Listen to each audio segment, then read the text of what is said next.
Halo, selamat datang di Sapa Indonesia Malam, Saudara. Roy Suryo dan dua orang lainnya hari ini diperiksa di Mapolda Metro Jaya terkait kasus tudingan ijazah palsu Presiden ke-7 Republik Indonesia Joko Widodo. Polisi sudah menaikkan kasus ini ke tingkat penyidikan, namun hingga kini belum ada penetapan tersangka. Lalu apa yang didalami polisi kepada Roy Suryo hari ini? Sapa Indonesia Malam juga menyoroti kabar naiknya sejumlah tunjangan anggota DPR periode 2024-2029. Apa saja komponen yang naik dan bagaimana perhitungannya? Inilah Sapa Indonesia Malam bersama saya Friska Clarissa. Dan saya Radi Saputro, kita jelang selengkapnya Sapa Indonesia Malam hari ini.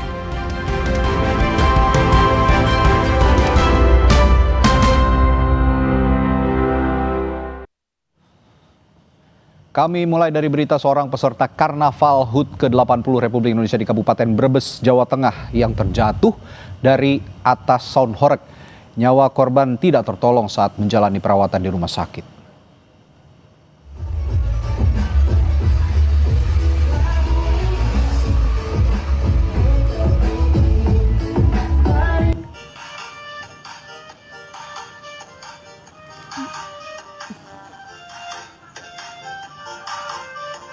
Peristiwa ini terjadi di Desa Banjaratma, Kecamatan Bulakamba, Brebes, Jawa Tengah pada hari Senin.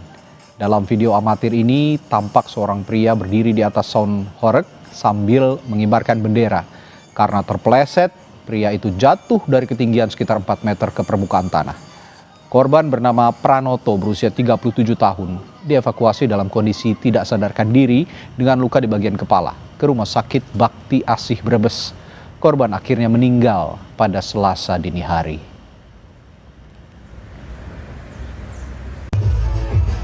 Sampai sini jam 6 sore ya memang sudah penurunan kesadaran. Kami konfirmasi ke dokter yang jaga pada saat itu ada luka di dagu dan ada bekas perdarahan di lewat hidung.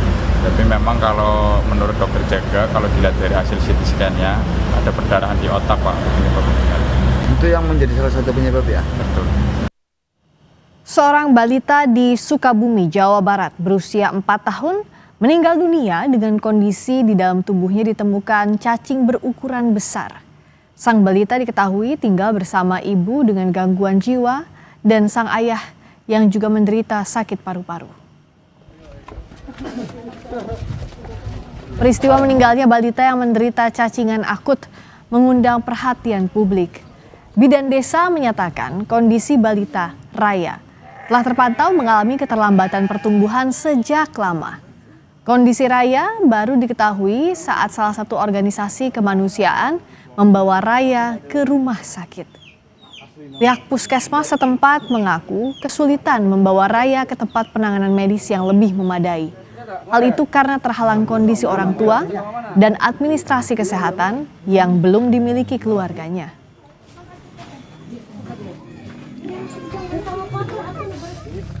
Kebetulan memang Raya tuh sering ke posyandu ya Bapak, sehingga berat badannya kita pantau. Memang sejak kecil itu Raya termasuk BGM ya, jadi berat badannya itu di bawah garis merah, di bawah normal gitu. Jadi benar-benar terpantau kalau untuk berat badannya. Jadi waktu itu memang sama kita juga mau dirujuk ke rumah sakit, sudah berkali-kali dianjurkan ke rumah sakit, ke puskesmas agar konsultasi gitu minimal sama ahli gizinya. Cuman memang kalau jawaban dari ibunya tetiasa Mang Rijalna atau kengingan sorotnya gitu ya. Jadi memang karena berat badannya ini BGM, jadi sehingga bantuan yang dari desa pun kita prioritaskan untuk Raya. Pendiri Rumah Teduh Sahabat Iin Sukabumi, Iraningsih Aksin menyatakan almarhum Raya saat ditemukan di rumahnya sudah dalam keadaan tidak sadarkan diri. Iin pun mengungkapkan penanganan kondisi kesehatan Raya berjalan tidak ideal. Sukarelawan kesulitan mendapat keringanan pembiayaan hingga tidak menemukan solusi ideal baik dari Dinsos maupun Dinkes Kabupaten Sukabumi. Hal itu karena usai diperiksa, Raya ternyata belum terdaftar sebagai pasien BPJS. Iin juga mengaku relawan sempat diminta untuk berpindah rumah sakit dengan kondisi Raya yang sudah kritis. Hingga Raya meninggal dunia, tagihan rumah sakit mencapai 23 juta rupiah yang harus dibayar oleh Rumah Teduh Sahabat Iin.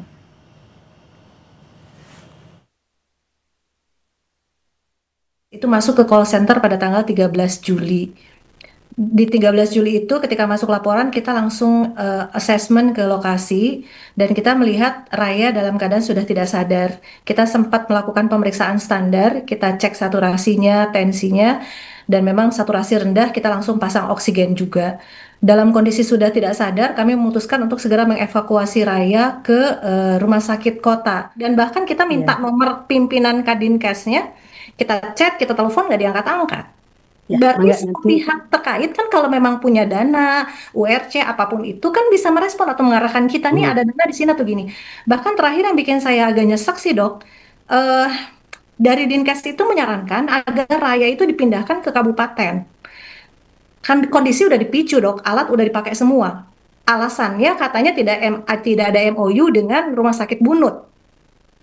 Iya, kondisinya udah repot dok. Saat itu ketika aku ambil, Raya udah repot dan kepikiran di pikiran kami adalah Raya harus masuk ke rumah sakit yang besar, bukan di Jampang gitu. Kita nggak kepikiran lah di asal kabupaten segala macam ya, kita pikir moga-moga rumah sakit besar bisa segera menangi Raya.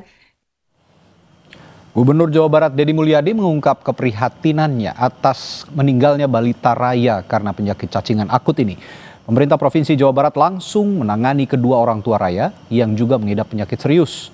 Deddy Mulyadi juga memberikan teguran keras kepada Bupati Sukabumi Asep Japar yang dinilai lamban menangani permasalahan di wilayahnya. Hari ini orang tuanya sudah di rumah sakit Welas Asih lagi saya tanganin karena kan mengalami gangguan kejiwaan dan TBC. Kita sedang tangani dan kita juga ingin melakukan analisis apa sih sebenarnya yang terjadi dan kenapa sampai lolos tidak terperhatikan oleh lingkungan desa setempat, bidan setempat, puskesmas setempat, dinas kesehatan, bupati. Nah ini kan pembelajaran penting.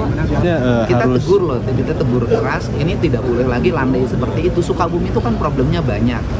Infrastrukturnya buruk, kemudian 9.000 rumah yang terkena gempa belum terrehabilitir. Ini diperlukan kecekatan bupati untuk kerja keras, nggak bisa landai lagi.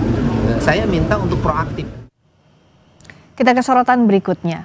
Roy Suryo hari ini diperiksa penyidik Polda Metro Jaya terkait kasus tudingan ijazah palsu Presiden ke-7 Joko Widodo. Roy menyatakan tidak ada kesalahan yang ia lakukan. Pada pemeriksaan kali ini, Roy menyebut tidak ada persiapan. Ia juga menyatakan tidak membawa berkas dan meyakini tidak melakukan kesalahan apapun. Roy justru menuding pelaporan terhadap dirinya keliru. Sebelumnya, Roy Suryo sudah menjalani pemeriksaan di Polda Metro Jaya.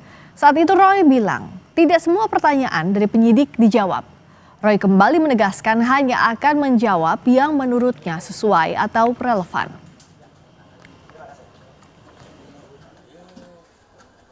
Laporan yang salah, sebuah laporan yang konyol, ya banyak sekali kesalahan dan harusnya sebagai Kapolda Metro Jaya yang baru, ya Bapak Irjen Asep, ya tolong koreksi anak buah Anda, ya anak buah Anda menjalankan tugas yang tidak semestinya. Sejauh ini PD nggak salah di kasus ini ya? Oh iyalah, gitu justru kami makanya berani menerbitkan buku itu dengan benar, gitu ya, gitu. Saya kira itu dulu, ya. Apa hasil dari pemeriksaan Roy Suryo hari ini? Kita perbarui informasinya bersama jurnalis Kompas TV Jihan Jufri di Mapolda Metro Jaya. Jihan, apakah pemeriksaan Roy Suryo sudah selesai? Apa saja hasilnya?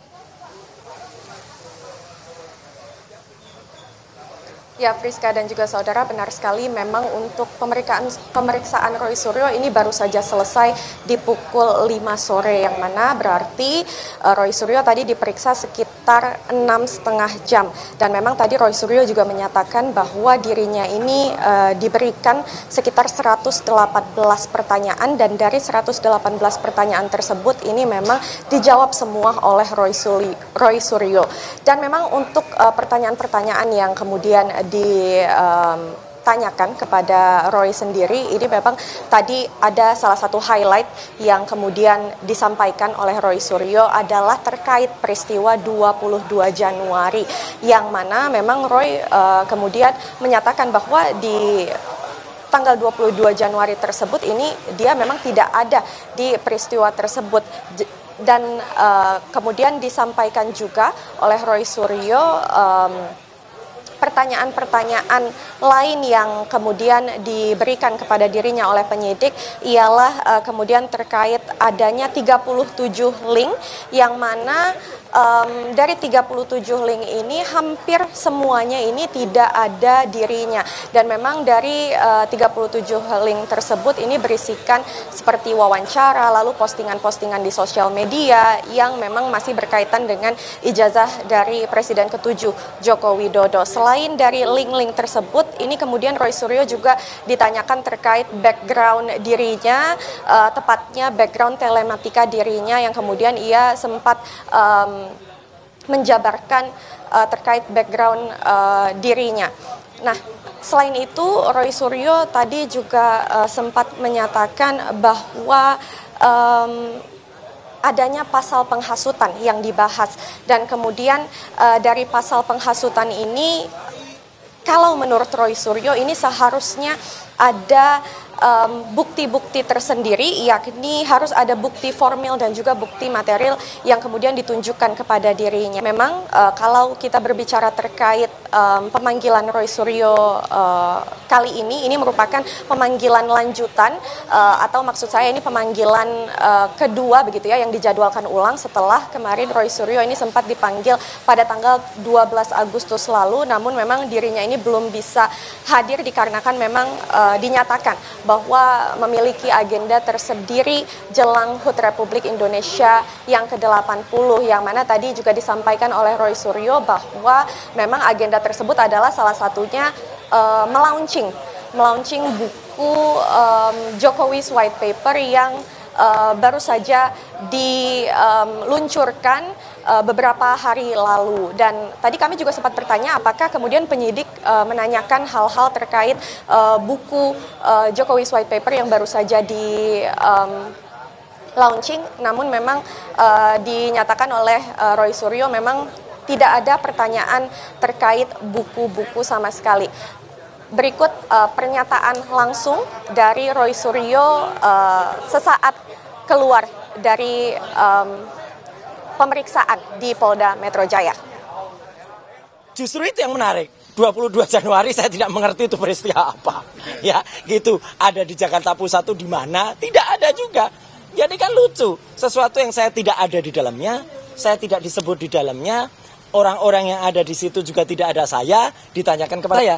Jadi sama aja kalau teman-teman ditanya, Anda ada di situ? Nggak ada. Oke, begitu Anda nggak ada, Anda tahu nggak siapa-siapa yang di situ? Kan ya nggak ada.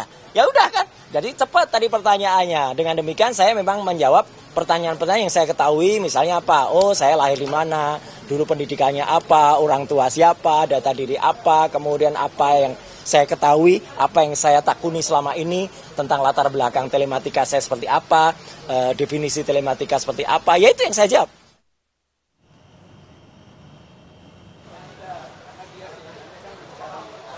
Demikian Friska, pernyataan dari Roy Suryo. Kembali ke studio. Terima kasih Jian Jufri langsung dari Mapolda Metro Jaya.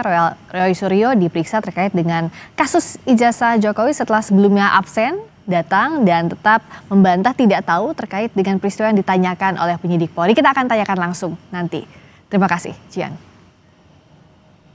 Dan setelah jeda ada berita menarik lainnya, Saudara. Bareskrim Polri memastikan hasil tes DNA Ridwan Kamil dengan anak selebgram Lisa Mariana tidak memiliki kecocokan atau non-identik.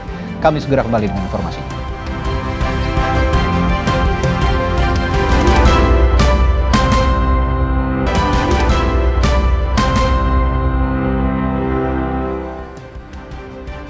Kembali di Sapa Indonesia Malam, sidang peninjauan kembali Sylvester Matutina ditunda dan dijadwalkan ulang pada 27 Agustus 2025.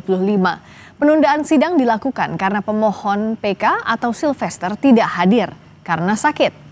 Sidang yang seharusnya digelar pada siang tadi terpaksa ditunda pekan depan setelah Sylvester Matutina selaku pemohon menyampaikan ketidakhadirannya lewat surat sakit yang ditujukan ke Pengadilan Negeri Jakarta Selatan. Pihak PN Jakarta Selatan menyampaikan dari keterangan surat sakit, Sylvester butuh istirahat beberapa hari. Hakim pun menerima alasan Sylvester dan menjadwalkan ulang sidang pada Rabu, 27 Agustus 2025. Dari kuasa hukum pemohon PK, Sylvester Matutina, menyatakan bahwa pada hari ini pemohon tidak bisa hadir dan surat itu sudah disertai dengan surat keterangan dari dokter bahwa yang bersangkutan menderita sakit dan sidang ditunda. Memperhatikan surat tadi maka ditunda ke tanggal 27. Beralih ke berita menarik lainnya, Bareskrim Polri mengumumkan hasil tes DNA Ridwan Kamil, selebgram Lisa Mariana dan anaknya tidak memiliki kecocokan atau non-identik. Hasil tes DNA disampaikan setelah Bidokes Polri melakukan tes DNA terhadap Ridwan Kamil dan anak selebgram Lisa Mariana pada 7 Agustus lalu. Hasilnya DNA Ridwan Kamil dan anak selebgram Lisa Mariana tidak cocok atau non-identik. Sebelumnya pada 11 April 2025 Ridwan Kamil melaporkan selebgram Lisa Mariana ke Bareskrim Polri terkait dugaan pencemaran nama baik. Terima kasih atas pertanyaannya Mas. Jadi tentunya dari penyidik, tim penyidik bersama dengan tim Pusdokes Polri telah melakukan pengambilan sampel darah dan bokal swab dari saudara RK selaku pelapor, saksi saudara LM, dan anak saudari LM berinisial CA. Bahwa saudara RK dan anak saudari LM berinisial CA tidak memiliki kecocokan DNA atau non-identik. Sapa Indonesia Malam masih kembali usai jeda, jangan kemana-mana.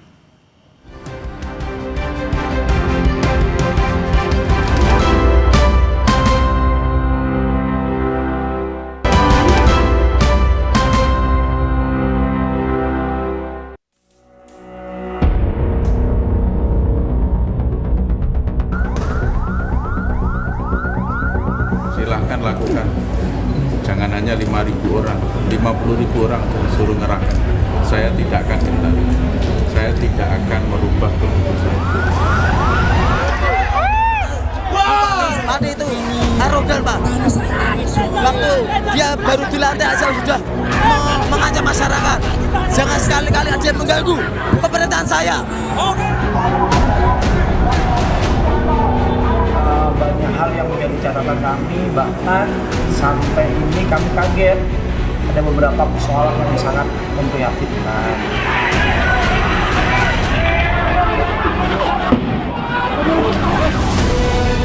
13 Agustus 2025, Bumi Minatani membara. Masyarakat Pati menggelar aksi demonstrasi menolak kebijakan Bupati yang menaikkan pajak bumi dan bangunan hingga 250%. Aksi demonstrasi berakhir ricuh. Mobil polisi dibakar massa. Sejumlah warga ditangkap polisi.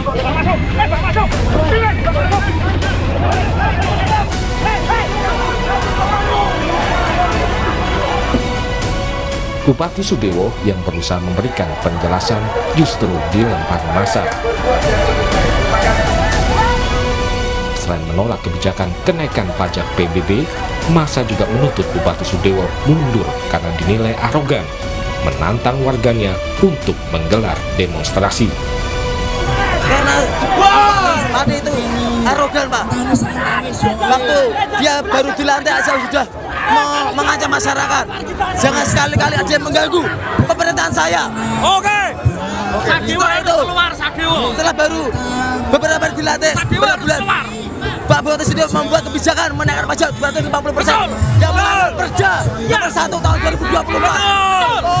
Selain pajak 250% yang sempat dinaikkan, apa kebijakan lain yang kemudian merugikan rakyat? Ada pajak pedagang kaki lima, Pak Bupati Pemalang, pedagang kaki lima 300.000 per bulan. Aspirasi kami sudah sampaikan semua ke Panjringan, mohon Bapak. Merespon tuntutan warga, DPRD Kabupaten Pati membentuk Pansus Hak Angket Pemakzulan Bupati. Pansus Hak Angket menyebut ada 12 pelanggaran yang diduga dilakukan Bupati Pati Sudewo. Salah satunya soal pemberhentian pegawai RSUD Suwondo yang diduga menyalahi prosedur. Dari data-data pendukung keterangan teman-teman ex Suwondo kami terima, banyak hal yang menjadi catatan kami, bahkan sampai ini kami kaget ada beberapa persoalan yang sangat memprihatinkan.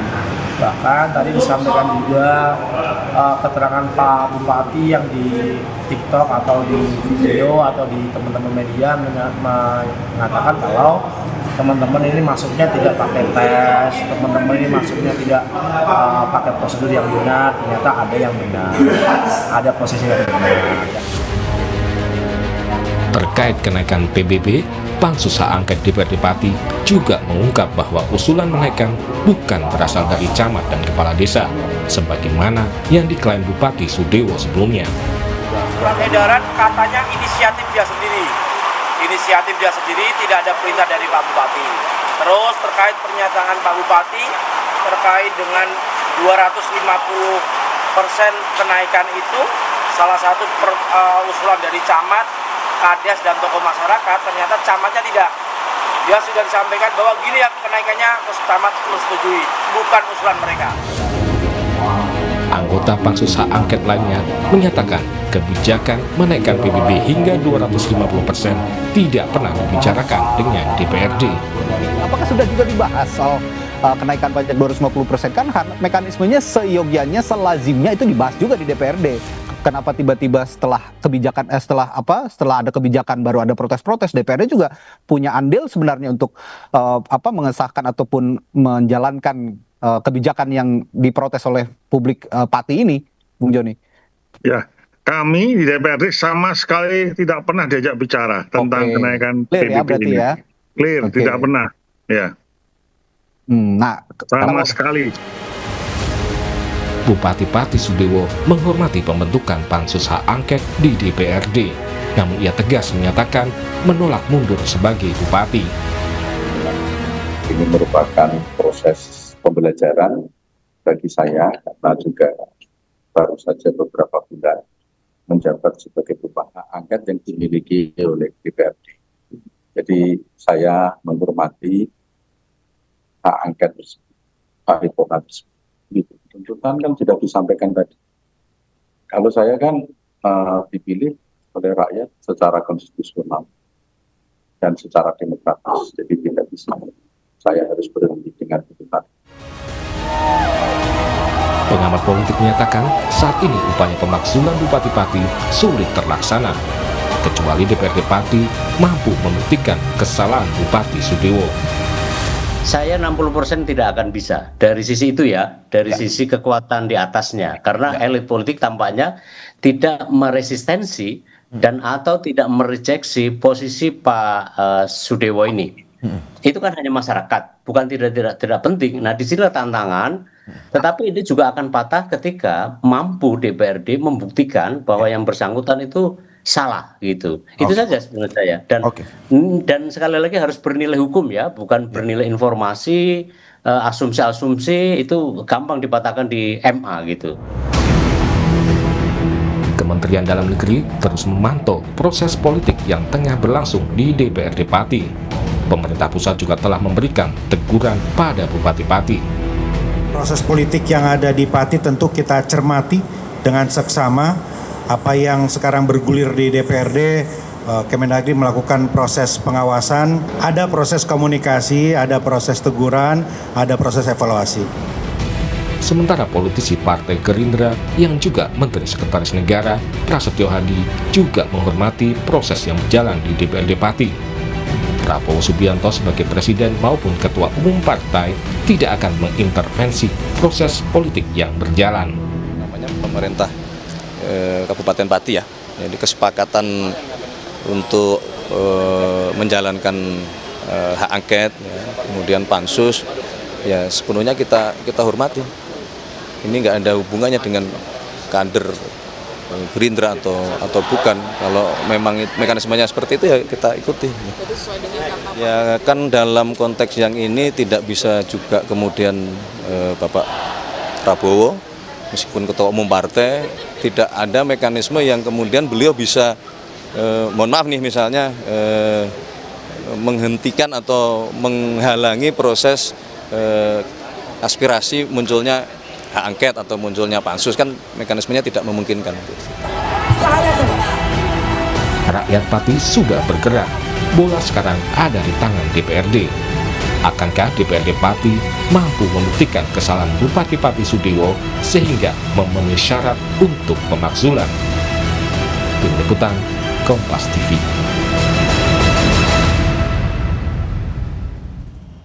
Topik menarik lainnya, terlapor kasus dugaan pencemaran nama baik Jokowi, Roy Suryo, Rabu pagi memenuhi panggilan penyidik Polda Metro Jaya. Lalu apa yang kali ini didalami oleh polisi dan kapan polisi tetapkan tersangka pada kasus ini? Selengkapnya akan kami ulas usai jeda bersama rekan saya Friska Clarissa. Sesaat lagi.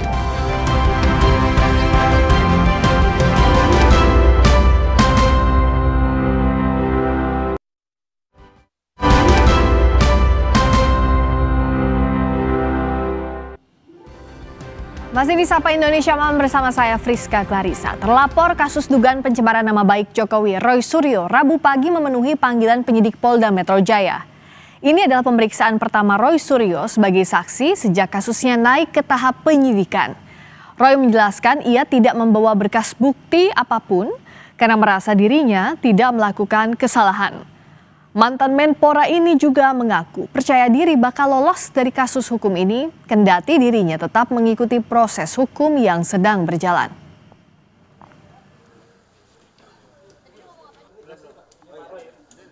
Laporan yang salah, sebuah laporan yang konyol, ya banyak sekali kesalahan dan harusnya sebagai Kapolda Metro Jaya yang baru, ya Bapak Irjen Asep, ya tolong koreksi anak buah Anda. Ya, anak buah Anda menjalankan tugas yang tidak semestinya. Sejauh ini PD nggak salah di kasus ini ya? Oh iyalah, gitu justru kami makanya berani menerbitkan buku itu dengan benar, gitu ya. Gitu. Saya kira itu dulu, ya. Saat ini sudah bergabung bersama kami Roy Suryo selaku terlapor dugaan pencemaran nama baik kasus ijazah Jokowi. Ada pula Rifai Kusumanegara selaku pengacara Jokowi, dan dari sambungan Zoom ada Komjen Purnawirawan Ito Sumardi selaku Kabid Humas periode 2009-2011. Selamat malam Bang Roy, selamat malam Pak Ito, selamat malam Bang Rifai. Selamat malam Mbak, selamat malam Mbak Rizka. Selamat malam. Ya, selamat malam. Saya ke Bang Roy. Selamat malam juga Pak Ito. Ya. Iya Bang Roy, Malam, tadi Mas Roy. Jadi tadi itu diperiksanya dalam kasus apa kalau dari panggilannya? Mas Roy, pencemaran nama baik? Ya, kalau dari panggilannya menjadi saksi atas sebuah peristiwa yang terjadi pada tanggal 22 Januari 2000. 22 Januari itu peristiwa apa itu? Nah, kepada penyidik, ya. Halo, suaranya agak kurang jelas, maaf Mas Roy. Jadi tadi itu ditanyakan soal peristiwa 22 Januari, tapi pada saat penyidik menanyakan itu terkait kasus apa? Relate-nya apakah ke pencemaran nama baik kah? Makanya gini. Laporan dari 4 pihak. 3 para termulnya. Sudah itu ya itu ada siapa? Ya terus kemudian tempatnya di Jakarta. Bang Roy, maaf suaranya tidak terdengar jelas. Nanti kita perbaiki dulu ya sambungan komunikasinya ya, Bang Roy, karena suaranya dari nanti akan ditelepon kembali dulu, Bang Roy. Sambil menunggu itu, Bang Rifai tadi kan yang saya tangkap, Bang Roy ini nggak tahu nih tanggal 22 Januari itu peristiwanya terkait apa. Kalau dari pihak Anda, apa ada kaitannya dengan pencemaran nama baik Pak Jokowi? Oke. Kalau yang kami laporkan di Polda saat itu yang dilakukan oleh Pak Jokowi dan kami dampingi adalah memang ada 24 peristiwa yang berupa objek yang terdapat di sosial media, di mana dari 24 tayangan-tayangan tersebut ada sebuah peristiwa pernyataan-pernyataan yang sifatnya mencemarkan, termasuk tidak hanya mencemarkan ya, memfitnah dan mencemarkan nama baik dari Pak Jokowi. Ya. Pernyataan itu lewat media sosial atau apa? Di sosial media. Ya. Selain statement-statement dari beberapa orang, termasuk Bang Roy. Salah satunya ada tayangan-tayangan yang memang diantaranya yang berbicara Pak Roy. Sekalipun memang saat itu kami tidak mendahului ya. Pertama karena kami melakukan asas praduga tidak bersalah. Ya, karena sekarang ini kemajuan teknologi kan seringkali juga orang yang berbicara itu misalnya fake video gitu ya. Belum tentu yang seharusnya yang bersangkutan gitu, yang sebenarnya. Sehingga waktu itu kami serahkan objek-objek ini diminta untuk diteliti. Intinya yang kami laporkan adalah pertama adanya tayangan di sosial media yang bersifat memfitnah, menuduh Pak Jokowi membuat ijazah palsu dan menggunakan ijazah palsu. Kedua juga mencemarkan nama baik karena pernyataan-pernyataan itu disebarkan di publik ya. Termasuk juga ada perbuatan rekayasa teknologi ya, di mana ada satu tayangan orang yang mengklaim dirinya ahli menggunakan sebuah aplikasi teknologi. Lalu kesimpulannya adalah dari tayangan yang dianggap ijazah itu dinyatakan itu menjadi bukan ijazah Pak Jokowi, bahkan ijazah milik Dul Matno. Kami melaporkan itu karena kami melihat itu fitnah, tidak sebenarnya. Itu pasal 35 UT. Jadi barang siapa melakukan rekayasa yang membuat isinya tidak sebagaimana mestinya. Jadi pihak Anda menuding bahwa itu rekayasa teknologi yang dilakukan pihak Roy Suryo yang seakan-akan itu bukan ijazah Pak Jokowi, begitu ya? Betul. Jadi miliknya Dul Matno. Itu peristiwanya yang kami laporkan dan memang itu ada diatur di pasal 35. Kedua juga ada di pasal 32 yaitu menggunakan data elektronik tanpa izin. Di mana tayangan ijazah itu dilakukan pengurangan, pemotongan dan segala macamnya dengan tujuan akhir adalah menyatakan itu tidak asli gitu ya. Nah, karena memang semua itu diatur di Undang-Undang ITE, maka kami laporkan peristiwa-peristiwa itu dan pasal itu juga memang diatur di Undang-Undang ITE. Tapi jadi 22 Januari itu terkait yang video ya, video sosial media? Ya, seluruh video. Jadi sebenarnya kalau peristiwa video itu kan bermacam-macam ya, tanggalnya banyak sekali. Tapi dikumpulkannya itu 22 Januari? Dikumpulkan dan dilihat oleh Pak Jokowi. Karena kan kalau bicara delik aduan kan memang harus ada korelasi antara perbuatan dengan korban yang merasa dirugikan. Iya, jadi bukan berarti tempus videonya 22 Januari ya, tapi 22 Januari itu buktinya dilihat oleh Pak Jokowi. Dilihat oleh Pak Jokowi dan beliau merasa dirugikan. Nah sambil kita menunggu Mas Roy yang tampaknya masih belum terhubung, saya ke Pak Ito lagi. Pak Ito, kasus ini kan masih sampai sekarang sudah naik penyidikan, tapi belum ada tersangkanya. Menurut Pak Ito, apa yang jadi kendala ya? Apakah tadi bukti-bukti yang diajukan oleh Bang Rifai dan kawan-kawan dari pihak Pak Jokowi belum sekuat itu untuk menetapkan siapa tersangkanya? Iya, baik Mbak Rizka. Yang pertama, kita perlu pahami dulu bahwa dalam kasus yang satu peristiwa itu ada tertangkap tangan, ada juga yang tidak tertangkap. Kalau tidak tertangkap tangan, maka tentunya kita harus melakukan satu upaya penyelidikan atau bahkan mungkin pemeriksaan saksi yang bisa nanti ditingkatkan menjadi tersangka. Nah, saya apresiasi dengan Mas Roy Suryo ya, karena beliau memenuhi kewajiban untuk tentang sesuai pasal 192 KUHP ya.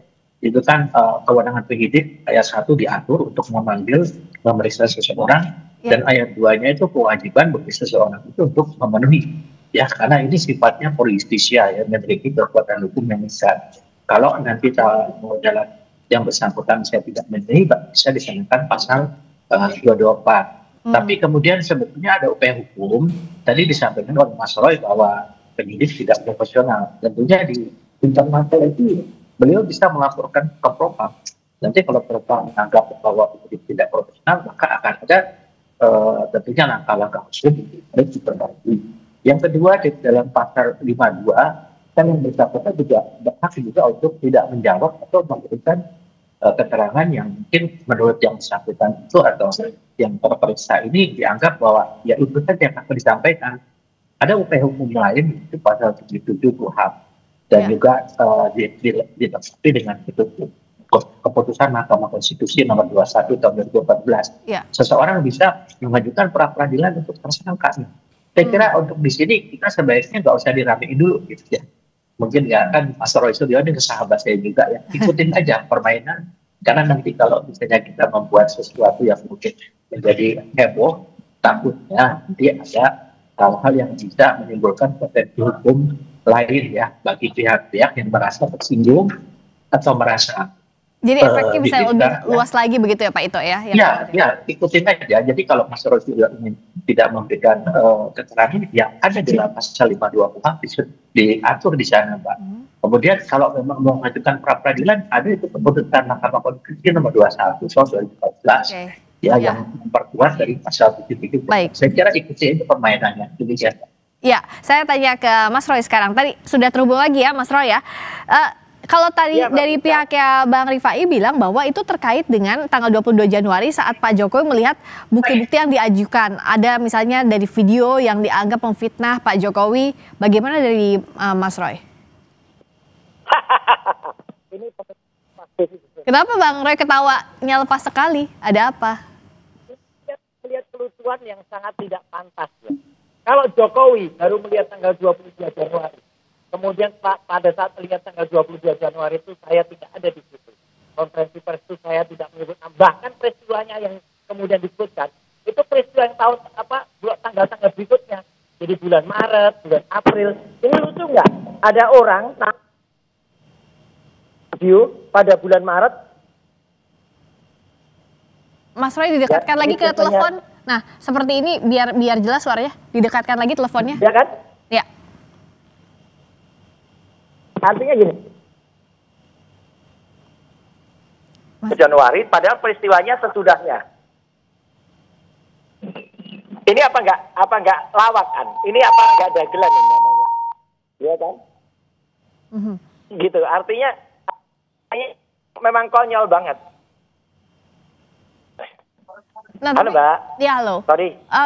Mas Roy, ya agak-agak putus-putus. Tapi Mas Roy tadi menganggap ini konyol. Tapi kalau dianggap tadi laporannya yang disampaikan oleh Bang Rifai dan kawan-kawan terkait dengan isi di sosial media, video-video yang Mas Roy sampaikan bersama kawan-kawan yang dianggap memfitnah Pak Jokowi, Mas Roy membantah itu? Makanya tadi polisinya juga bingung. Polisinya juga bingung tadi waktu saya kiri.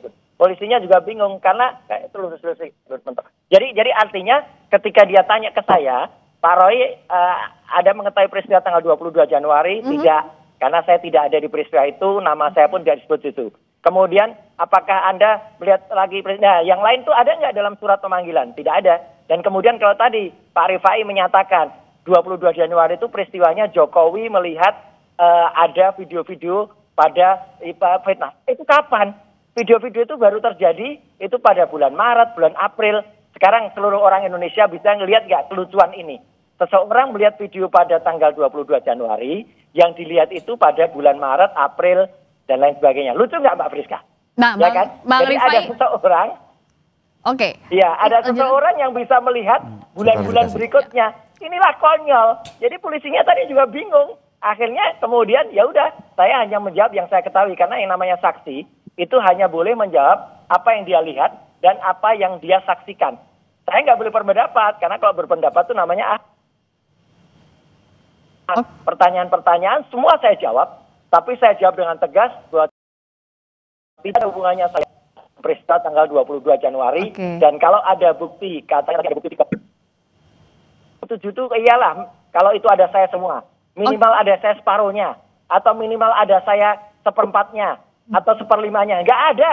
Adanya cuma 6 di antara 37. Jadi Bang Roy bilang bahwa jadi ini sama sekali sangat lucu ini. Oke, Mas Roy bilang bahwa ini adalah lucu, konyol, dan tidak ada kaitannya kalau Mas Roy bilang, Bang Rifai. Iya. Oke, saya perlu klarifikasi sedikit ya. Jadi saya kembali lagi di bulan Januari ini yang dimaksud panggilan itu sendiri saya nggak clear apa yang maksud di situ. Tapi yang pasti adalah bagi kami yang kita laporkan itu adalah 24 peristiwa yang tanggalnya berbeda-beda. Itu beda-beda tanggalnya semuanya. Lalu ada lagi yang pertemuan, saya nggak begitu tahu pasti ya, yang 22 Januari ini apakah yang pertemuan TPU, saya juga nggak begitu paham gitu ya. Karena kembali lagi saya bukan penyidiknya. Tapi di sisi lain juga ada tempus di mana Pak Jokowi melihat. Ya, mengenai tanggal-tanggalnya ya mungkin nanti silakan dikonfirmasi ke penyidik. Tapi memang ini tanggalnya begitu banyak ya. Sehingga akhirnya terpaksa ya, apakah semua tanggal harus masuk di situ? Tentunya juga nggak masuk akal. Di sebuah surat panggilan semua tanggal masuk bisa setengah halaman gitu ya. Jadi kalau misalnya polisi mengambil salah satunya ya wajar-wajar saja. Gitu ya. Tinggal nanti dilihat di dalam peristiwa-peristiwa yang disebutkannya itu apakah ada Pak Roy di situ, ya monggo Pak Roy menjawab saja gitu ya.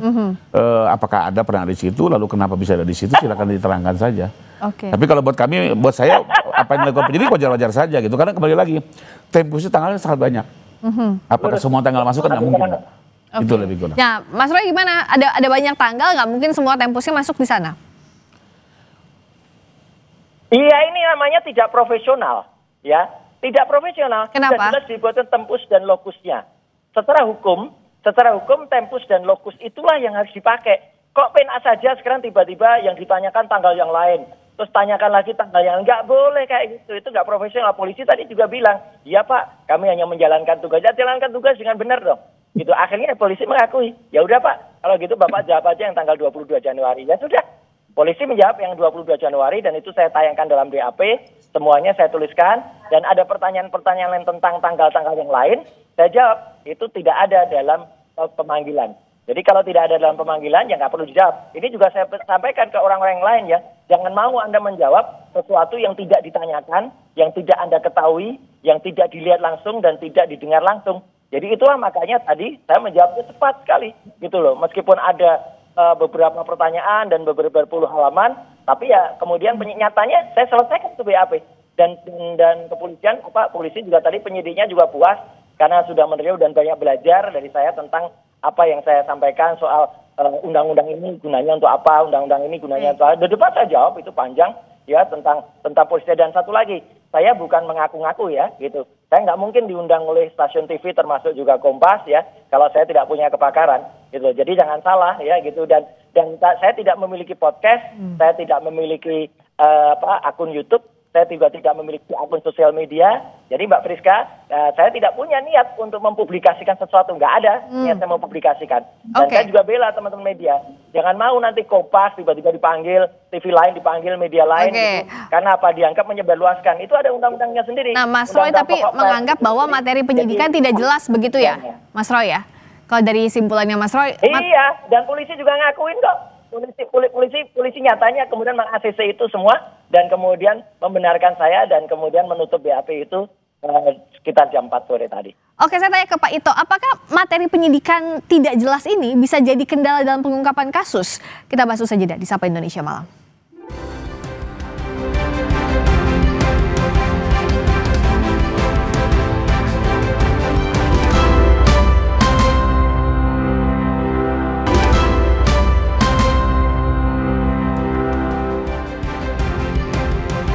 Masih membahas babak panjang kasus ijazah Jokowi, bergabung bersama kami Roy Suryo selaku terlapor dugaan pencemaran nama baik kasus ijazah Jokowi, ada pula Rifa Ikusumanegara selaku pengacara Jokowi, dan dari sambungan Zoom ada Pak Ito Sumardi, Kabar Eskrim periode 2009-2011. Pak Ito, apakah kalau tadi Mas Roy bilang bahwa yang ditanyakan oleh penyidik itu tidak jelas, apakah ini bisa jadi sandungan dalam proses penyidikan, Pak Ito? Pengalaman saya selama 35 tahun dari polisi ya Pak ya. Iya. Itu kayaknya kok enggak gitu ya. Karena gini, setiap penyidik itu dalam menyusun satu pertanyaan itu dia sudah melakukan analisa pilar dulu bersama-sama. Jadi kalau dikatakan bahwa polisinya bingung, saya nggak percaya. Karena saya tahu penyidik Polda Metro kan anak-anak yang profesional ya. Yang kedua, kalau memang dianggap tidak profesional, maka ada dua jalan yang bisa dilakukan, melaporkan ke Propam atau mungkin ya kita menunggu saja nanti kalau dari jaksa mengatakan bahwa kasus ini tidak bisa diteruskan, nah bolehlah ditulis gede-gede ke polisi tidak profesional. Jadi jangan secara dini kita mengatakan polisi tidak profesional ya, karena mereka itu kan dididik di Akpol, dididik di Sesbid dan sebagainya, itu saya kira bidangnya kan beda dengan Mas Roy. Kalau misalnya mereka disuruh ngomong soal telematika mungkin nggak profesional. Tapi kalau masalah penyidikan pasti mereka lebih profesional dari Mas Roy kan. Saya kira mungkin kita janganlah membuat satu narasi yang merendahkan institusi, apalagi merendahkan profesi. Saya kira sebagai seorang akademisi mungkin itu kurang elok lah ya menurut saya. Jadi kita sebaiknya ikuti saja. Kalau memang ada hal-hal yang tidak ingin kita sampaikan, itu ada hak kita diatur dalam pasal 52 tadi kan.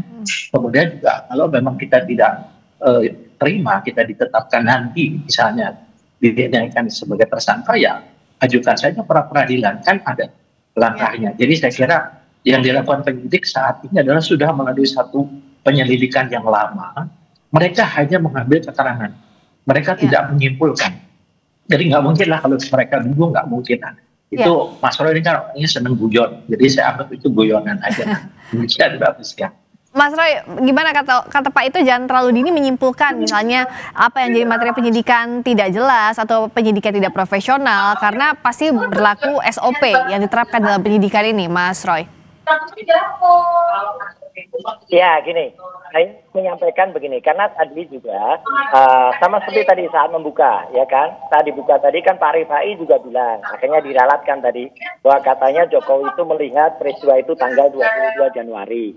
Ternyata pada saat 22 Januari itu katanya melihat peristiwa bulan Maret, bulan April, ini kan konyol, ya. Gak mungkin seseorang bisa melihat sesudahnya. Jadi itu terima kasih sudah diralat ya. Jadi seluruh Indonesia melihat kan. Jadi lawyernya saja menyimpulkan atau melaporkan sesuatu saja salah. Di 22 Januari itu tidak ada apa-apa bagi saya. Ya kalau 22 Januari saya tadi pertanyakan, apa hubungannya 22 Januari dengan saya? Nah, tidak ada kata Pak penyidiknya.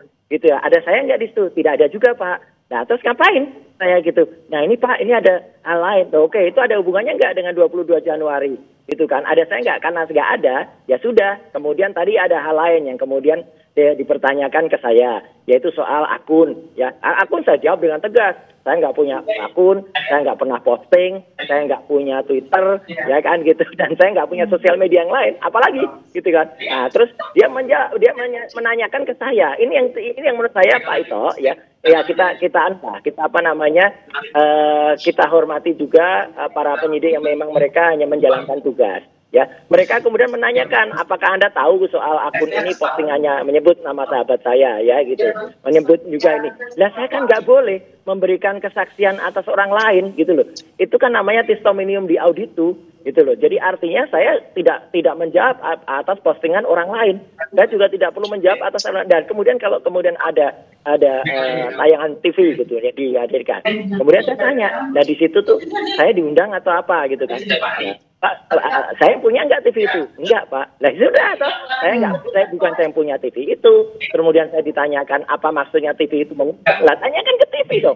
Tapi saya sekali lagi menyatakan, kalau TV itu dipersalahkan, saya pun juga keberatan. Saya orang komunikasi, saya pengajar di komunikasi. Saya tidak rela gitu kalau teman-teman media itu. Gitu. Tapi yang jelas Mas Roy menganggap gitu, bahwa materi penyidikannya jelas atau tidak? Bagi saya gini, materi penyidik khusus untuk saya itu ini copy paste untuk materi penyidikan orang lain yang kemudian ada dianggap saya memposting, dianggap saya kemudian membuat dapat diakses ya. Nggak ada, saya tidak ada satupun posting. Kemudian tadi yang dikatakan Pak Rifai, saya membuat perbedaan dengan tadi disebut Dumatno. Itu nggak ada, itu Dumatno itu adalah hasil dari software. Ketika kemudian Reason membicarakan itu, saya teliti. Dan hasil penelitian saya seperti itu. Jadi tidak ada namanya perubahan sama sekali. Itu Mbak Rizka. Oke, kalau dari Bang Rifai tadi menganggap ya tidak jelas materi penyidikannya dan menganggap bahwa pihaknya Pak Jokowi aja nggak yakin dengan apa yang dilaporkan. Enggak, kami yakin sekali. Jadi karena yang kami laporkan fakta Mbak, kenapa nggak yakin? Coba ya mungkin sorry kalau soal bulan-bulan karena ini 24 objek, 24 tanggal, 24 bulan ya. Saya juga tidak, kalau ditanya tanggal berapa aja, karena itu sudah kami saberi, sudah kami serahkan ya kepada penyidik kan, ya. Di awalnya, Pak. Dan ya tentunya nggak mungkin semua tanggal itu kami ingat gitu ya. Tapi intinya adalah dalam waktu beberapa bulan ada 24 objek yang kami temukan dan kami sudah serahkan kepada penyidik. Nah, cuma ini kan kembali lagi kami nggak paham juga nih panggilan yang buat penyidik. Kalau saya menduga, karena saya juga sering menjadi pengacara tersangka atau saksi gitu ya. Biasanya memang penyidik mau tidak mau kan tidak mungkin mencantumkan semua tanggal.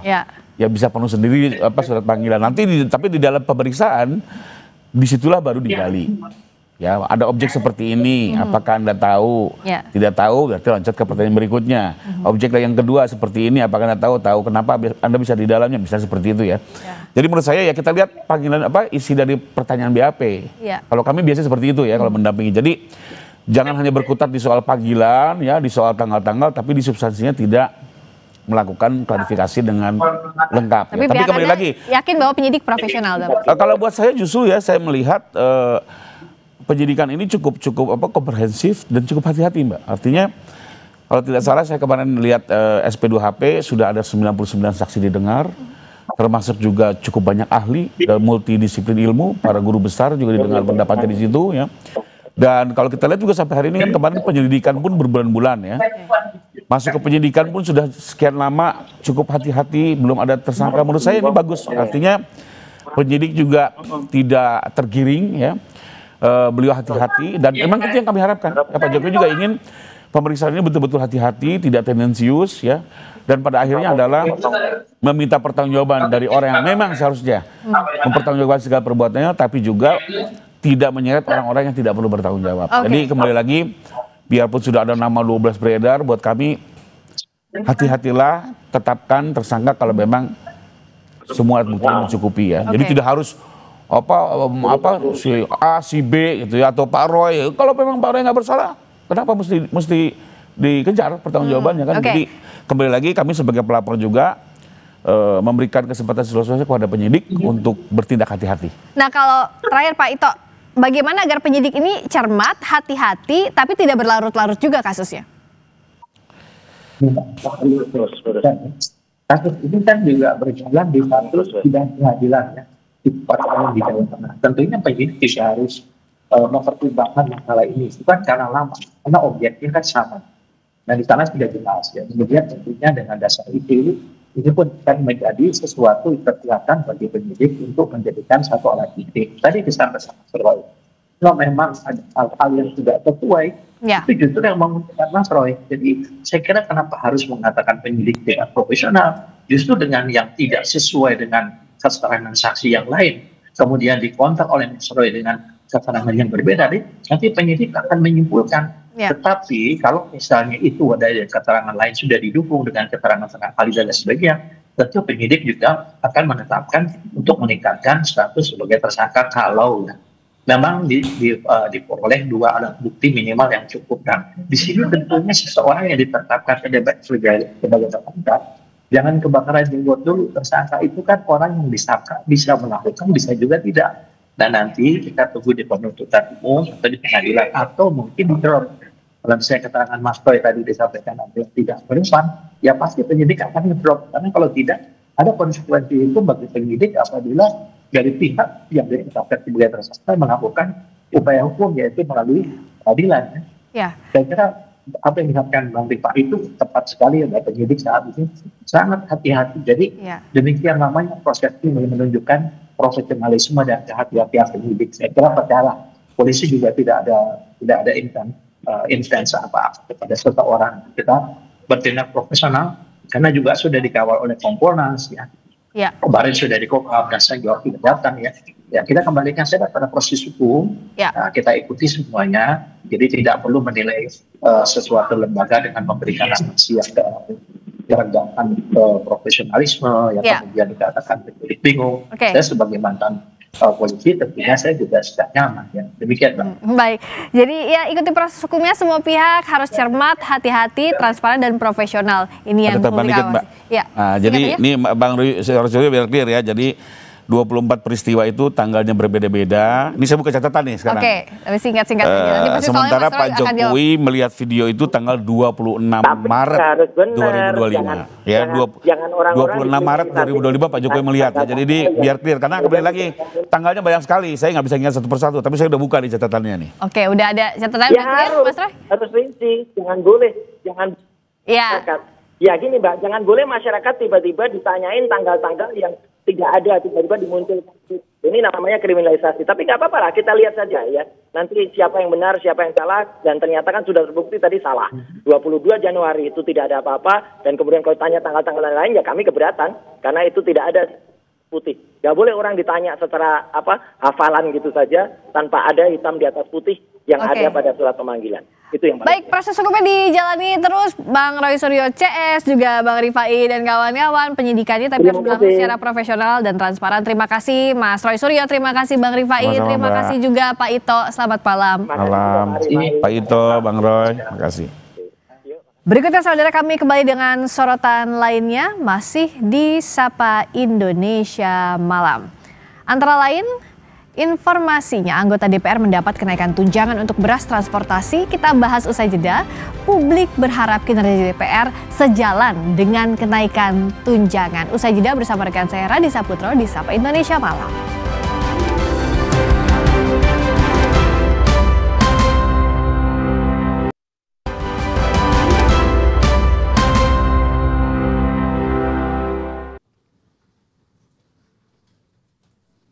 Kenaikan tunjangan anggota DPR ramai menjadi perhatian publik. Wakil Ketua DPR Adis Kadir menegaskan, gaji anggota DPR periode 2024 hingga 2029 tidak naik. Namun, ada kenaikan di sejumlah tunjangan. Misalnya tunjangan beras dari 10 juta rupiah menjadi 12 juta rupiah. Kenaikan lain ada di tunjangan transportasi atau tunjangan bensin yang sebelumnya sekitar 4 sampai 5 juta rupiah menjadi sekitar 7 juta rupiah. Menurut Adis Kadir, harga beras dan bahan pangan pun memang sering mengalami kenaikan. Sementara gaji anggota DPR tidak naik selama sekitar 15 tahun. Dapat 12 juta dan ada kenaikan sedikit dari 10 kalau tidak salah. Tunjangan-tunjangan lain juga ada kenaikan sedikit-sedikit. Bensin itu sekitar 7 juta yang tadinya kemarin sekitar 4 juta 5 juta sebulan, walaupun mobilitas daripada kawan-kawan dewan lebih dari itu setiap bulannya. Jadi kalau dulu gaji kawan-kawan itu terima total bersihnya sekitar 58, mungkin dengan kenaikan gaji tidak naik ya, saya tegas sekali gaji tidak naik, dengan kenaikan tunjangan makan disesuaikan dengan indeks saat ini mungkin terima hampir 69, hampir 70-an. Berdasarkan surat edaran Sekretariat Jenderal DPR tahun 2010 dan juga 2024, anggota DPR juga sebelumnya sudah mendapatkan sejumlah tunjangan di luar gaji pokok.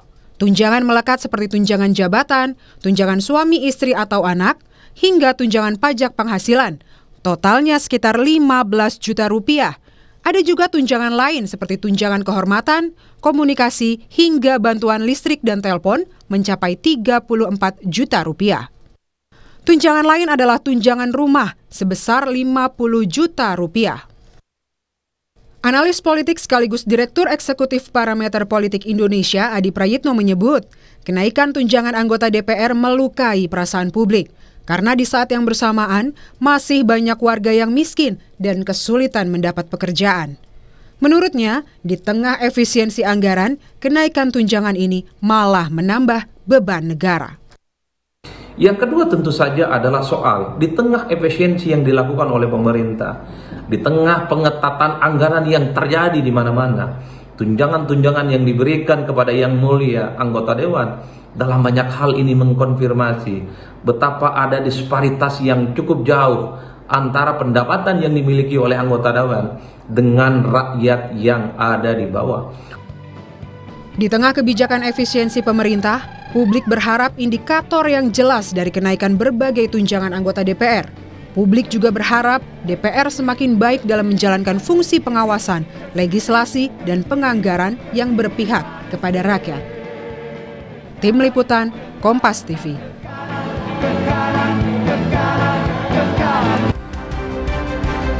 Wakil Ketua DPR RI Adis Kadir meralat pernyataannya terkait tunjangan beras untuk anggota dewan. Nah, ia mengaku sempat salah sebut jumlahnya yang mencapai 12 juta rupiah per bulan. Nah, yang benar jumlah tunjangan beras untuk anggota DPR RI itu ya hampir sekitar 300 ribu rupiah per bulan.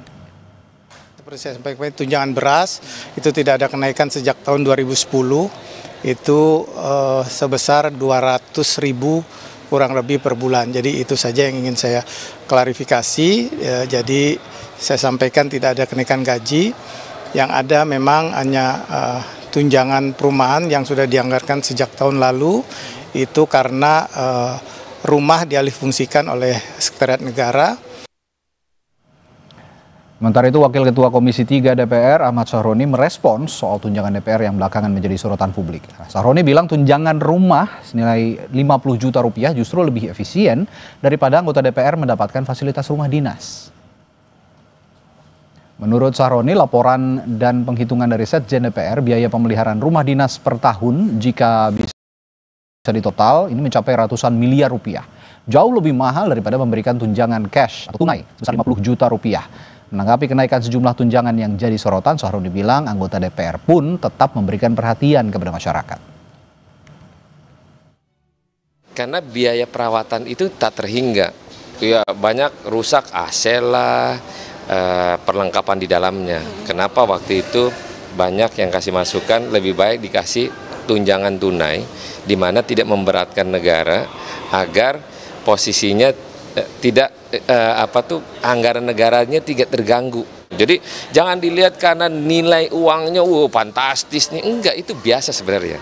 Cuman kan ada orang yang nggak senang, wah gila DPR semau-maunya gitu, dapat duit seenak-enaknya ngelakuin hal, enggak. Kita orang adalah perwakilan yang dinamai adalah pejabat publik yang juga digaji oleh masyarakat, uangnya pasti kembali ke masyarakat. Kita bahas masalah kenaikan tunjangan anggota DPR RI ini bersama Sekjen DPR Indra Iskandar dan Direktur Kebijakan Publik Selios Media Wahyudi Askar. Selamat malam Bapak-Bapak. Selamat malam. Terima kasih sudah hadir di studio. Tentu saya ke Pak Sekjen dulu nih. Pak Sekjen, yang jadi dasar sebenarnya, ini jadi pertanyaan publik sekarang gitu ya, yang jadi dasar untuk menaikkan tunjangan anggota dewan gitu ya, alih-alih menghemat, karena kan misinya pemerintahan Prabowo kan efisiensi. Tapi ya ini jadi pertanyaan publik, efisiensi dinaikkan tunjangan nih para anggota DPR, apa sih alasan yang paling mendasarnya gitu loh? Ya, mungkin yang pertama saya sampaikan bahwa ini kajian ini bukan diputuskan di pemerintahan Pak Prabowo ya. Ini diputuskan dulu keluar peraturan ini dari Menteri Keuangan itu tanggal 19 Agustus 2024.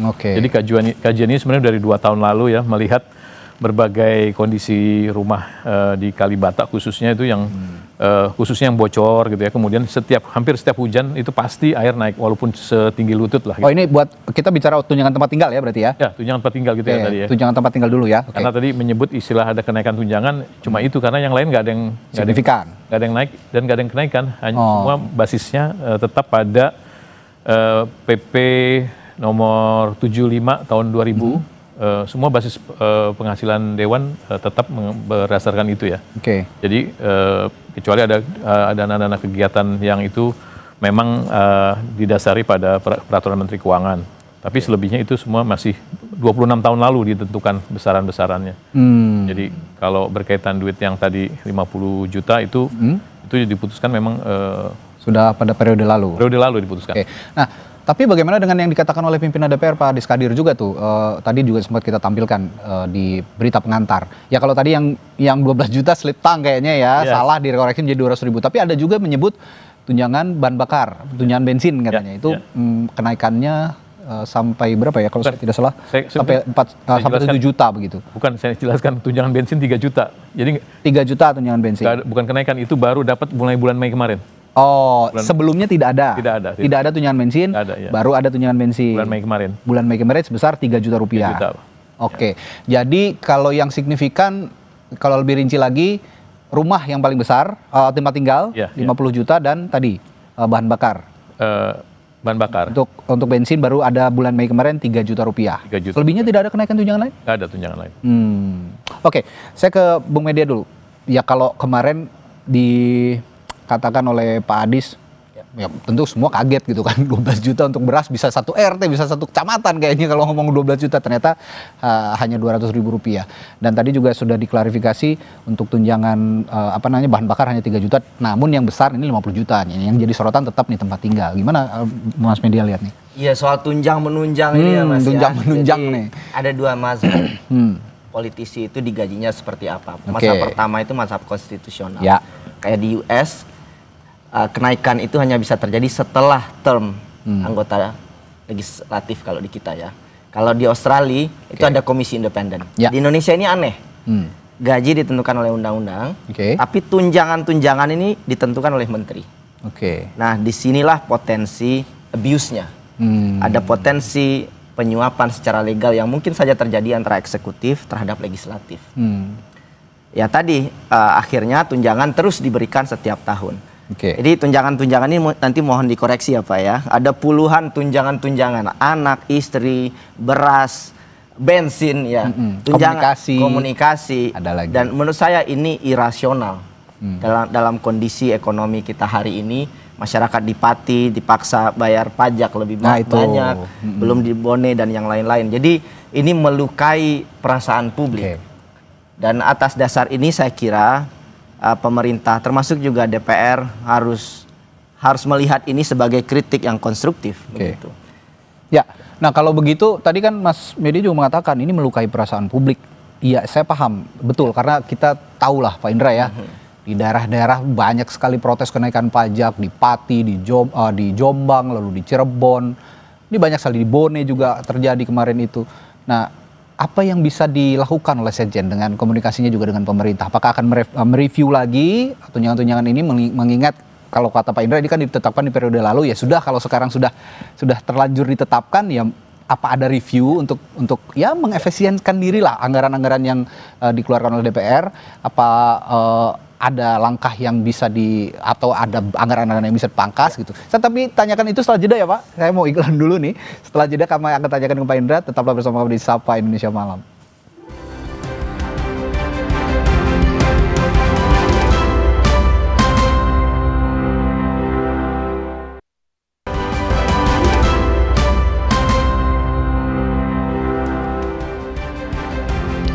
Sebelum jeda tadi saya tanya ke Pak Indra Iskandar sebagai Sekjen DPR, kalau memang bolehlah ditetapkan periode sebelumnya, artinya kan dengan situasi kondisi yang current seperti saat ini, dengan misi efisiensi pemerintah, lalu juga ya banyaklah peristiwa-peristiwa ekonomi yang mengguncang kehidupan masyarakat seperti PHK di mana-mana, lalu juga kesulitan mencari kerja sekarang. Apakah nggak ada kebijakan atau komunikasi juga lah sama pemerintah untuk mereview kembali kebijakan-kebijakan kenaikan tunjangan ini, Pak Indra? Ya kan sebenarnya kalau kita ngomong teknis gitu ya, rumah ini sudah dikembalikan kepada negara gitu ya. Kemudian juga ada kewajiban negara untuk memenuhi hal-hal semacam itu gitu ya. Dan sebenarnya lembaga-lembaga tinggi lain juga semua tunjangan itu ada, cuma kalau di DPR kan ribut ya. Lembaga-lembaga lain damai-damai aja sebenarnya gitu ya. Jadi sebenarnya dan jumlahnya juga lebih besar sebenarnya. Jadi sebenarnya ini sudah sangat moderat. Kalau jadi pertanyaan-pertanyaan yang teknis semacam itu memang ini kan kita secara jujur juga harus katakan bahwa kondisi objektif dalam pengelolaan keuangan tuh antara rumah dengan diberikan dalam bentuk uang memang akuntabilitasnya lebih aman dalam bentuk uang, karena pemeliharaan rumah itu besar dan itu berpotensi memang ada fraud dan lain sebagainya gitu. Jadi fraudnya untuk maintenance-nya itu tadi? Ya kalau rumah itu kan bisa berbagai tafsir kan, intinya jumlah pemeliharaannya, yang diperbaiki seberapa besar, segala macam gitu ya. Rentang kendalinya terlalu besar. Tapi kalau dalam bentuk uang, saya sudah bekerja sama juga dengan beberapa bank himbara, anggota DPR yang mau menyewa dalam 2-3 tahun ke depan itu, mereka dapat uang dan mereka mencicil ke bank dan lewat kami, mereka nggak terima uang lagi. Ada juga yang mereka mencicil rumah di pinggiran Jakarta gitu, itu lewat kami, bank himbaranya langsung memotong langsung dari kami. Jadi itu juga menurut saya satu alternatif untuk ke depan. Atau begini Pak Indra, mungkin nggak kalau misalnya tunjangan-tunjangan diberikan itu sifatnya lamsam, jadi nggak diberikan mau berapapun habisnya segitu diberikannya gitu. Jadi sifatnya reimbursement gitu, nggak lamsam. Ya mekanisme itu sebenarnya bukan DPR mutusin ya. Jadi dalam akuntansi negara tuh memang sudah ada standar-standarnya gitu. Termasuk salah satunya adalah dalam cara pemberian uang semacam itu. Sebenarnya buat DPR kalau dibuat lamsam jauh lebih enak juga gitu ya. Mereka di ini. Tapi risiko kalau lamsam juga harus sesuai dengan ini juga standar harga yang fair gitu kan. Sebenarnya ini kan juga kami juga dulu menggunakan survei, menggunakan konsultan ya untuk besaran-besaran itu, dan yang memutuskan Kementerian Keuangan bukan DPR yang memutuskan itu. Bung Media gimana kalau kata Pak Indra ini sebenarnya udah menahun ya. Tadi komponen yang selain rumah dan tunjangan apa tadi yang baru bensin ya, itu sudah menahun 26 tahun. Jadi ya wajar saja ada seperti ini. Salah satunya tadi rumah, alasannya karena maintenance-nya itu jauh lebih mahal. Ini sebenarnya sempat heboh di awal periode, tapi sekarang senyap lagi, muncul lagi sekarang.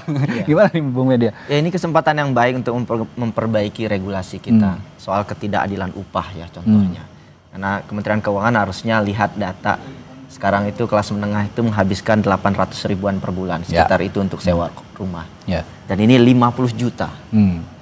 Berapa kali lipat itu. Dan ini mencederai keadilan saya kira dalam kondisi ekonomi hari ini. Itu yang pertama. Yang kedua, kalau boleh usul solusi ke depan yang konstruktif ya. Yang pertama, nggak usah lagi aja tunjang menunjang ini. Satu gaji saja. Semua tunjangan gaji pokok itu masuk dalam satu plot dan kemudian dikenakan pajak. Dan satu lagi mungkin kenyataan menyakitkan yang juga ingin saya sampaikan ya. Gaji pejabat negara khususnya anggota dewan Pak, itu pajaknya ditanggung oleh negara. Betul. Ya, itu dan yang ini tidak fair. Karyawan swasta itu bayar pajak penghasilan. Dan ini tidak fair. Dan ini bukan dosa Sekjen sekarang. Ini dosa lintas generasi. Lintas generasi. Dan Kementerian Keuangan harusnya tahu itu. Dan ini harus kita perbaiki. Ini sangat-sangat tidak adil. Sekarang siapa pekerja yang tidak dipajakin luar biasa hari ini? Dan itu sifatnya regresif. Ya. Dan kalau mau memperbaiki penerimaan negara, memperbaiki efisiensi anggaran, mulai dulu dari kepalanya. Kalau kepalanya busuk, di bawahnya juga akan bermasalah. Gitu. Jadi saya kira ini kesempatan yang baik, Pak. Saya menitipkan pesan saja sebagai masyarakat biasa. Bapak bergaul dengan anggota dewan, sampaikan ini dan kita nggak pernah tahu, siapa tahu anggota dewan sekarang berubah pikiran. Saya nggak mau terima tunjangan itu karena hitung-hitungannya, Pak, yang 50 juta ini kalau 5 tahun total 1,8 triliun.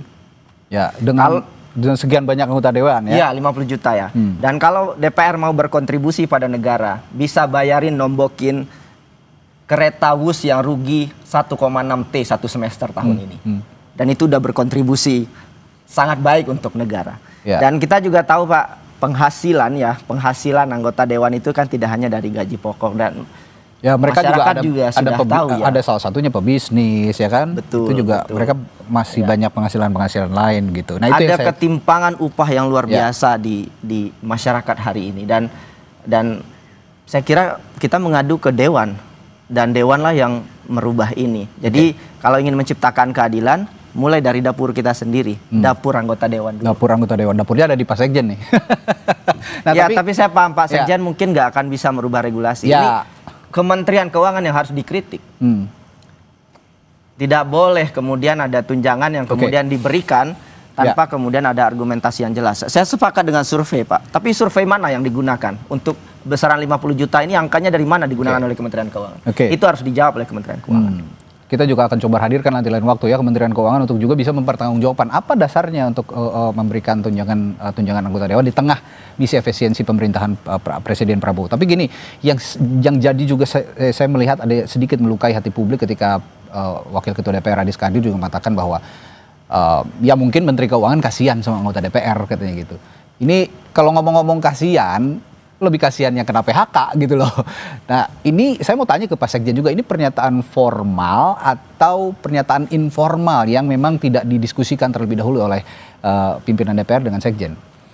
Ya tentu di DPR itu kan semua pada dasarnya adalah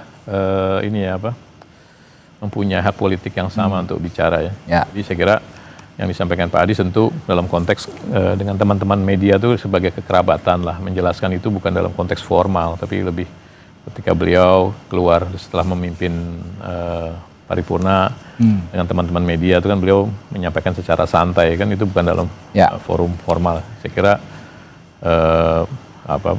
kalau dari sisi formalnya mungkin tidak dalam konteks itu sebenarnya. Tapi melalui forum ini saya juga ingin bertanya gitu Pak Indra, kalau nanti misalnya akan ada gejolak begitu ya, sepertinya tidak harus menunggu gejolak ya, karena sekarang juga kita sudah tahu kondisi perekonomian masyarakat bagaimana begitu. Saya kembali tanyakan, apakah ada upaya untuk mendorong para anggota, seperti yang dikatakan Bung Media tadi juga kan, Pak Indra bergaul dengan anggota dewan, berdiskusi dengan pimpinan DPR. Ya coba ngobrol sama pemerintah, sama Menteri Keuangan. Kalau kata Bung Media tadi, ini justru kesalahannya Kementerian Keuangan. Adakah upaya untuk itu? Untuk berdiskusi juga, untuk mendorong untuk diskusi dengan Kementerian Keuangan? Kalau dari sisi kami di Sekretariat Jenderal, secara reguler setiap bulan kami mengevaluasi juga dan dengan Badan Urusan Rumah Tangga gitu ya. Jadi hal-hal yang harus dilakukan, bagaimana Dewan bisa melakukan tugas fungsi, pengawasan, kemudian legislasinya, dan juga fungsi anggaran itu dilaksanakan dengan baik. Jadi sebenarnya kalau melakukan evaluasi kan, evaluasi bukan berarti kemudian kita ingin terlihat anggota dewan itu jadi kayak pahlawan kemudian nggak nerima gaji, nggak gitu, nggak juga kan? Karena dalam konstitusi dimanapun negara semua ditempatkan pada porsi yang semestinya gitu ya. Jadi kita juga harus berbicara dalam konteks menempatkan porsi yang semestinya gitu ya. Kalau misalnya bahwa anggota dewan sudah meninggalkan rumah ya memang harus pengganti ya gitu. Saya kira itu yang harus kalau itu yang dipertahankan Pak Indra, memang ya menurut Pak Indra tadi ya sudah layak lah ya anggota DPR itu mendapatkan gaji seperti di negara-negara lain juga mendapatkan gaji dengan yang nominal yang sudah ditentukan. Tapi bagaimana mengkomunikasikan juga kepada publik supaya ini juga tidak menjadi gejolak gitu. Karena ketimpangannya kan terlalu jauh lah anggota dewan dengan masyarakat biasa misalnya. Ini kan ya namanya juga kehidupan bermasyarakat, ada disparitas si kaya dan si miskin gitu kan, itu wajar. Untuk mengkomunikasikan ini supaya juga publik bisa paham gitu bahwa ini anggota dewan ini layak dengan misalnya menunjukkan kinerja yang lebih baik dari anggota dewan. Ya saya kira untuk kinerja itu untuk periode sekarang ini sudah sangat cukup baik ya, sampai dengan hari ini ukuran-ukurannya bukan hanya ukuran yang terlihat kuantitatif ya, seperti misalnya 14 RUU undang-undang yang sudah dihasilkan dan beberapa kerjasama dengan negara-negara lain yang sudah diketok gitu ya, tapi juga misalnya bagaimana misalnya Komisi 8 memperjuangkan ongkos naik haji yang sebesar tertentu kemudian diturunkan gitu ya. Kemudian anggota dewan memastikan misalnya di seluruh Indonesia jaringan wifi untuk pelajar ada gitu. Hal-hal yang semacam itu sebenarnya kinerjanya banyak, tapi memang ada satu kelemahan, berbagai kinerja itu tidak tersampaikan ke publik secara baik. Itu masalah komunikasi kan berarti? Ya saya kira tidak tersampaikan ke publik secara baik, sehingga orang melihat DPR by nature kemudian kalau ada sesuatu selalu kemudian dijadikan satu poin untuk dilakukan gugatan-gugatan gitu misalnya. Diskusi kita terakhir ditutup, Bung Media, apa yang mau disampaikan dengan kondisi seperti yang sudah dipaparkan Pak Indra tadi? Iya Pak, saya 3 tahun jadi staf ahli di Senayan Pak, jadi tahu bagaimana tunjangan itu, berapa besaran gajinya, termasuk juga apa yang menghambat kinerja anggota dewan. Itu satu hal. Tapi menurut saya dengan kondisi ekonomi kita hari ini, kita harus arif begitu ya. Nggak ada ASN yang dapat, mungkin nggak banyak ASN yang dapat tunjangan beras ya. Tunjangan bensin. Apalagi beras sekarang harganya mahal gila-gilaan. Beras harganya mahal. Ini sangat melukai publik begitu. Jadi saya sepakat ada persoalan sistemik dari regulasi kita, itu harus dirubah. Gaji itu cukup satu aja, nggak usah ada tunjangan-tunjangan lagi terus kemudian nambah setiap tahun lewat Menteri Keuangan. Ada potensi abuse di situ gitu ya, konflik kepentingan. Dan saya kira pesan dari masyarakat kan sederhana. Jangan mengais di atas penderitaan masyarakat itu. Mudah-mudahan didengar oleh mudah-mudahan didengar dan memberikan DPR bisa memformulasikan kebijakan yang paling moderat ya di tengah kondisi perekonomian masyarakat yang masih ada jalan. Saya berharap anggota DPR mengambil opsi populis. Tidak menaikkan gaji di tengah kondisi hari ini. It's gonna be something else, Pak. Terima kasih Bung Media, Pak Indra sudah hadir di Sapa Indonesia Malam. Kita sangat hargai keterangan yang disampaikan oleh Sekjen DPR Pak Indra dan juga Bung Media saat ini. Dan solusinya adalah yaitu tadi kita bisa mereview kembali dengan arif gitu dan pola komunikasi yang baik juga kepada masyarakat agar masyarakat tidak tercederai dengan isu-isu seperti ini. Terima kasih Pak Indra dan Bung Media. Saudara, setelah jeda kami masih punya informasi menarik lainnya. Gubernur DKI Jakarta Pramono Anung menyatakan akan mengirim surat ke pemerintah pusat untuk mengurangi kemacetan di Jakarta. Sesaat lagi.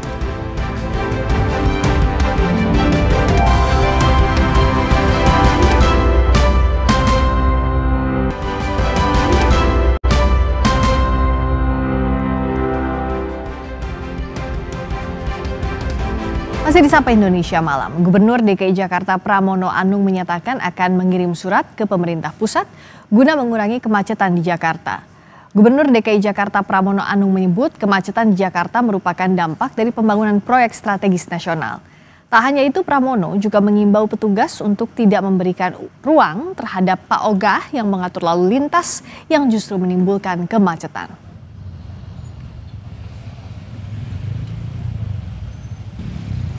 Ada proyek strategis nasional PSN, itu adalah proyek pemerintah pusat dan keluarnya memang berkepanjangan. Secara khusus menulis surat kepada pemerintah pusat yang mengkoordinasikan PSN tersebut untuk membantu Jakarta supaya bisa mengurangi kemacetan di TBC Matupang. Padahal kalau kita lihat di daerah-daerah lain sekarang mengalami penurunan kemacetan, tapi memang di TBC Matupang parah sekali. Dan saya juga sudah menginstruksikan untuk nggak boleh lagi ada Pak Ogah di tengah jalan. Ada berita peristiwa dari 4 bangunan di Jalan Raya Bogor, Cimanggis, Depok, Jawa Barat yang hangus terbakar. Diduga api berasal dari korsleting listrik.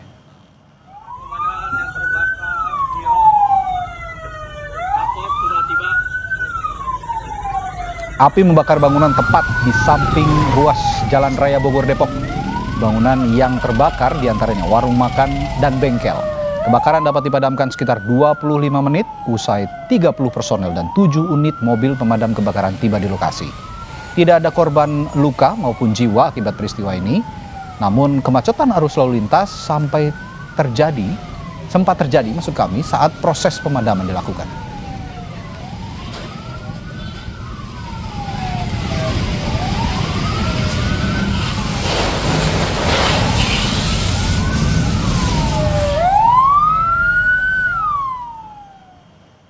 Informasi tadi sekaligus menjadi penutup jumpa kita di Sapa Indonesia Malam. Kami ingatkan Anda agar jangan lupa cukupi kebutuhan air mineral Anda setiap hari dan rasakan kesejukannya. Saya Friska Clarissa. Dan saya Radi Saputro berterima kasih. Sampai jumpa lagi di Sapa Indonesia Malam besok.